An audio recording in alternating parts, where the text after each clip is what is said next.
Hi, welcome back to my YouTube channel. Today is Ali Hazelwood Day. Welcome. And I know what you're thinking. You're like, I didn't know that there was a day for Ali Hazelwood. I guess every day is technically for her, but I woke up this morning and I was like, if I don't read the Ali Hazelwood books on my physical TBR, like there will be hell to pay.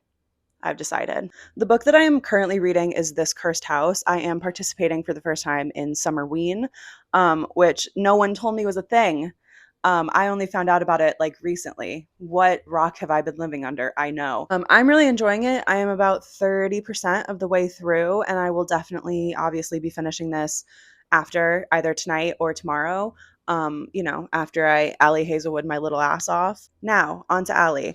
I have two of her books on my physical TBR. The only books I have read from her so far are those three STEM books. If I had to rate those three based on my feelings of them, it would go orange cover first, blue cover second, and then pink cover third.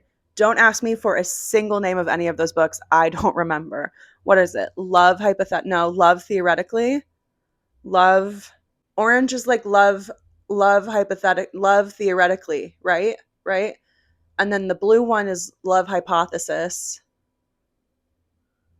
Yes. And then the third one, the pink one, is where she wears galaxy leggings. And sorry, Allie, couldn't do it. I did read the entire thing though. So the first one that I have on my TBR is Not in Love. I have had this on my shelf for too long. Too long. Like I've literally had this since it came out. And I think personally that this is like the best of all of the covers that she has. Like this is hot. It is. I also know that you have to read this one in order to read the like problematic summer romance, which I want to read. So got to get my ass on this one. The second book I have, if you can't tell by the sprayed edges, is Deep End, or better known as Wet. Rest in peace, Wet. Always in my heart. Also, I think one of her best covers yet to date. I love it. I think what happened is I was at a pool party last night and people were talking about Deep End, and I realized that I still haven't read it, so I couldn't talk with them about it. And I was having like massive FOMO. So today I was like, we're fucking doing it, okay? So I'm going to try and read both of these today. I really technically have the day off except for one meeting. When I worked a normal job, here's the thing. When I worked a normal job for like 2 something years, I had Thursdays off for like 2 years straight. And so I consider Thursdays to be my day off. And today is Thursday. And I woke up and I was like, oh, shoot, I should really take a day off. So I'm doing that. That is today.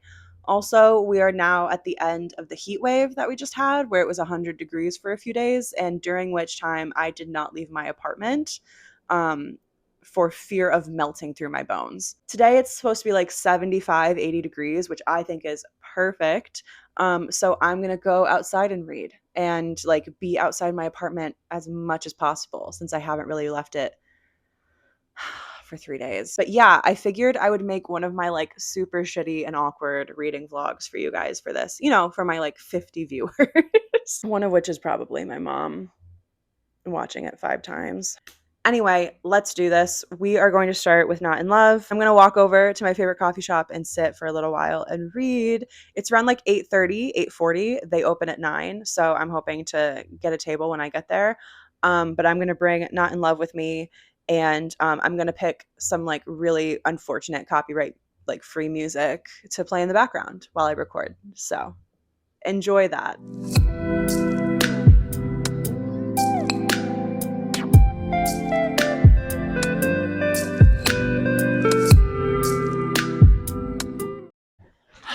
I know what you're thinking. You're like, Zoe, weren't you going to spend the entire day outside of your apartment reading?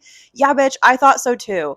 And then the guy sitting next to me in this outdoor space outside of this like coffee shop place that I was at opened up a peanut butter and jelly sandwich, and I started getting a rash because I'm allergic to peanuts. You know how it feels to know that you can be felled by one small peanut? I didn't until my allergy got real bad. And honestly, I'm in between EpiPens at the moment because my last one expired. I would use it in a pinch, but I haven't gotten my new one yet. So that's Fun Fact Corner with Zoe. And yes, I will go back outside. Crazy that it's actually cooler outside than it is in my apartment. That's fun. As for where I've gotten in the book, I'm 9 chapters in. I am not usually one for a workplace romance. In fact, I think that right now it is one of my least favorite tropes. This, however, is doing it for me because I like this idea of both of them thinking that they're like spying on the other. I find that charming. Charming in a sense where I'm like, so you're both idiots? Cool. I am really loving the chapter names. It's really giving like the Percy Jackson chapter names, if you know what I mean. Like starting a new book before finishing the one already checked out from the library. Ali. Amazing. I think I only read for like an hour and a half, and I do feel like I am getting through a good amount of it. So I'm going to read here for a little bit, feel a little bit more regulated in my body, and then I will depart once more. The question is just where? Because I'm okay with reading this in public, right? Like, what is she reading? Who knows? You know what I mean? But I don't really know if I want to read this in public.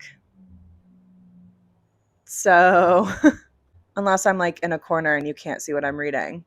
I did look up what the characters are in Problematic Summer Romance just because I know it's in the same universe. And now I'm like giggling. I'm like, oh my God, they're going to be so funny together. And also, I cannot wait for the stress that it's going to put on the other characters. I think that's going to be really funny and enjoyable for me. Anyway, let's get back into it. I'm going to keep reading. Thanks for sticking around. Cue the music again.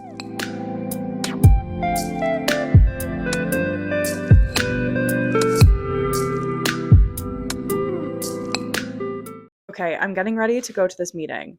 And I ended up sitting. I was sat. I did not move, mostly because I was so enraptured by this book. I was like, oh, I'll go back out. Haven't done that. Let's see how many pages I have left. Hold on. Okay, I have barely 100 pages of this book left. And I know like things are like just about to get like insane. I know everything is about to blow up. I know what's going to happen is I'm going to finish this while I am at this coffee shop taking this meeting. I was going to take this meeting from my apartment. The issue is the Optimum trucks are outside of my apartment and all of the wires are down and I don't have any Wi-Fi. So I need to go work at a coffee shop. Oh, I'm like so frustrated. I'm like, my like hands were shaking at some point, like as all the like tension was building with what I knew was going to be like this really precarious sort of like professional situation. And I was like, fuck. Anyway, okay, I have to get ready and then I have to go. So I think what's going to happen is I'm going to finish this in a coffee shop. I'm going to have to pretend to be normal. And then I think I'm going to like have to bring Deep End on the train with me. And I don't want to read that book in public. I really don't.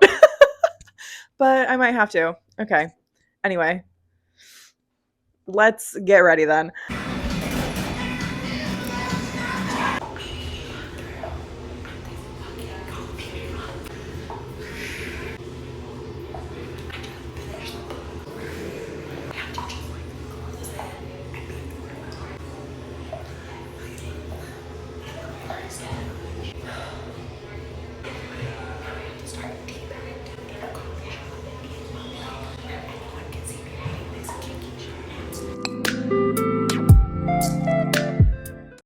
Hi. If the camera's really high, it's because my tripod is jammed and I can't get it any lower. So here we are. So I ended up having to come home. I got a notification that a package I needed to sign for was going to be at my apartment in an hour. So I wanted to give myself buffer time and ended up coming back home. And was it also a little bit because I didn't want to read Deep End in public? Yeah, I guess so. I maybe was like 10 pages in and I was like, everyone here knows that I'm reading about kinky sex. 10 pages in. As you saw, I did finish this and I gave it 4 stars. Here is my very analytical, literary based review of Not in Love. And I know that it's like a hot take that I'm like super into Not in Love. Like I get it. I know that the like science-y books are the ones that like people really got like addicted to initially, and this one like isn't everyone's fave. But respectfully, shut up. I liked it. I liked it a lot. And maybe it's because I relate a lot to the main character and the way that she like struggles with certain social things and like also this like pressure of feeling like you have to be someone different in a relationship. I mean, I've never found the love of my life, but like that really did it for me. I'm going to be honest. I think also it's because I take my job so seriously And when someone else is like, yeah, let me take it seriously as well, that's so hot. That's beautiful. That's beautiful. But as I said, I'm 10 pages into Deep End. Actually, am I even 10 pages? No, 7. 7 pages in. Awesome. I have a feeling the same thing is going to happen with this book that happened with Not in Love, where I'm going to sit down and once I'm nice and comfortable, I'm going to open the book. And then the next thing I know, it's going to be 300 pages later. And here I am. I might stop and watch an episode of The Great British Baking Show too. I've been rewatching like from the beginning just to like feel something. The climate of the world is like rough, both weather-wise, it's so hot, and also just like politically also so hot, nuclear hot. So that's been really fun. So yeah, The Great British Baking Show is kind of what I'm getting into. But we're not here for that. We're not here for my mental health struggles, are we? We're here to watch me read, which I guess also might be part of my mental health struggles, if we're being honest.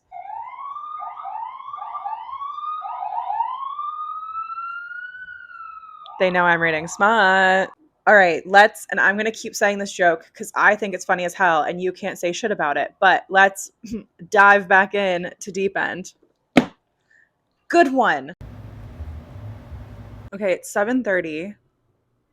I've been reading pretty consistently for like an hour and a half, 2 hours basically. Let's see how far I am. Okay, I'm currently on chapter 25.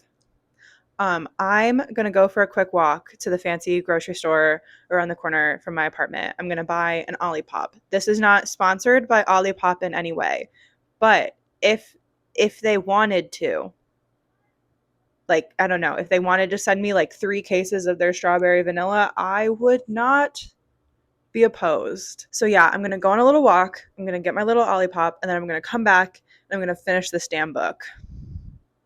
So my eyeballs are like so dry.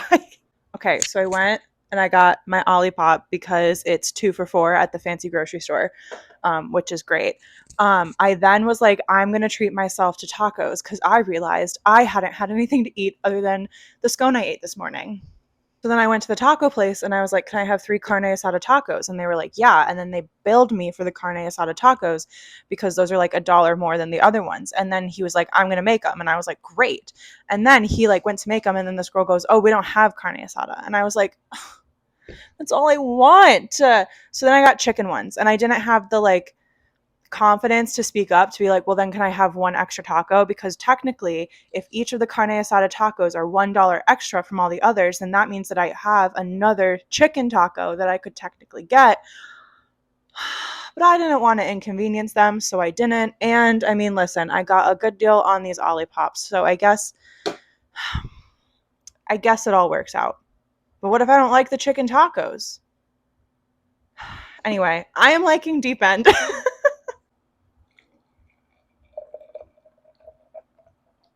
Interestingly enough, I think the thing that I am liking the most about Deep End isn't the romance yet. I mean, I'm only on chapter 25. They just looked at each other's kinky little lists. But I think the thing that I'm enjoying the most so far is the sports injury trauma. That happened to me, and I never actually really worked through it with a professional. I had knee surgeries, like reconstructive kneecap realignment surgeries on both of my knees, and I was like a very intense dancer. I did ballet for many, many years, as well as a few other of the dances. And I definitely like handled it well, but I still to this day, like I'll move a certain way or like something will happen and I'll just have this like, for lack of a better term, knee-jerk reaction where I just like, I feel it. And I do think that like my greatest fear in life is feeling that pain again and having to go through that injury. And now as an adult, both like emotionally, physically, and financially, shout out to my parents who paid for my first 2 knee surgeries. I just think that that experience has been really well written so far. And I think that it has just been given such special and intimate care. And I really appreciate that. Thank you, Ali. Thank you for your service. So I guess I'm now going to eat my chicken tacos. Maybe I'll like them. Who's to say? I'll watch another half of a Great British Baking Show episode. It's pastry week. And then I'll get back into this. As you can see, I'm diving pretty deep into this book to keep up with the diving puns. Don't worry, I hate myself too.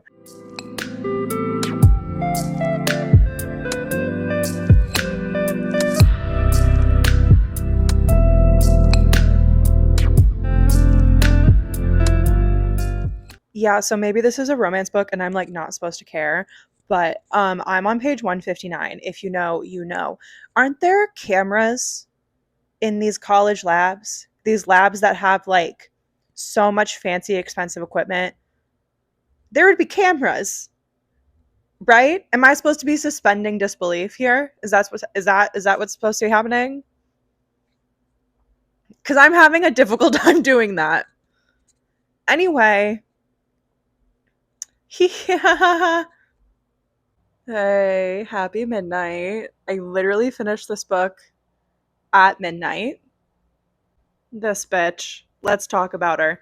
All right, when I say that I love a good sports romance, I do fear that this is what I am after. This is what I liked. This is my kink.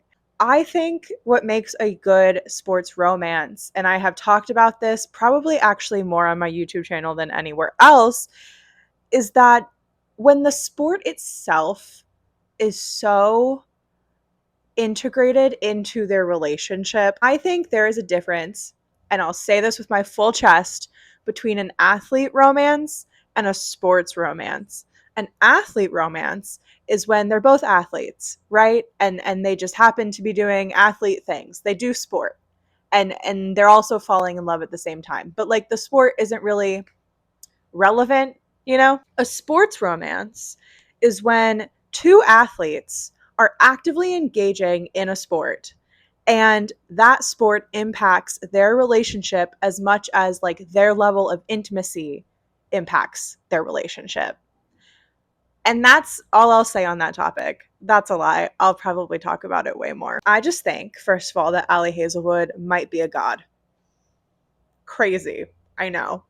I would not have said this personally after reading her like three science books. Like they didn't like I enjoyed them, right? I didn't have like a bad time with them, but they didn't like stick to my brain. These two bitches, however, they really did it for me. And I'm glad I read them back to back. I feel pretty exhausted. I feel like maybe I would get back on Hinge. That's a lie. See, I always do this. I always do this where I read a romance book and it is late at night and I am sad and lonely. And instead of going, wow, what a great piece of literature, what should I read next? I go, but what if that could happen to me?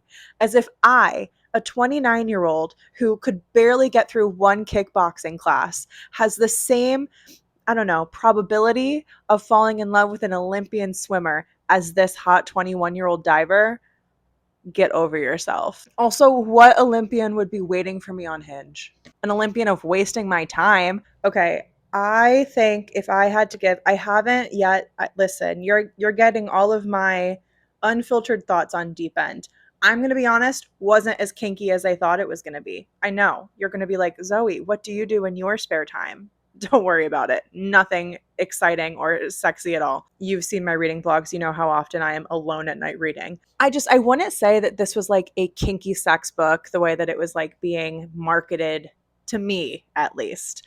I just think that this is a book about consent and a book about, the vulnerability of intimacy in relationships and just meeting each other where they're at. Kink meets kink. That's great. Awesome. Glad she's into it. The mouth on this man, crazy. But if I really think about it, I don't think Ali Hazelwood has ever really muzzled any of her men, to not say the filthiest, most random shit I've ever heard in my life. So I guess it tracks. This was worth it. This was a good use of my day off. I'm very happy. And look, I knocked out more books on my physical TBR. So winning. But thank you for watching. I hope you had a fun time. I sure did. Maybe one day I will get better at YouTube. Probably not soon though. So thanks for being here. Anyway, I need to read Problematic Summer Romance now. Also, people have told me to read Bride. Maybe.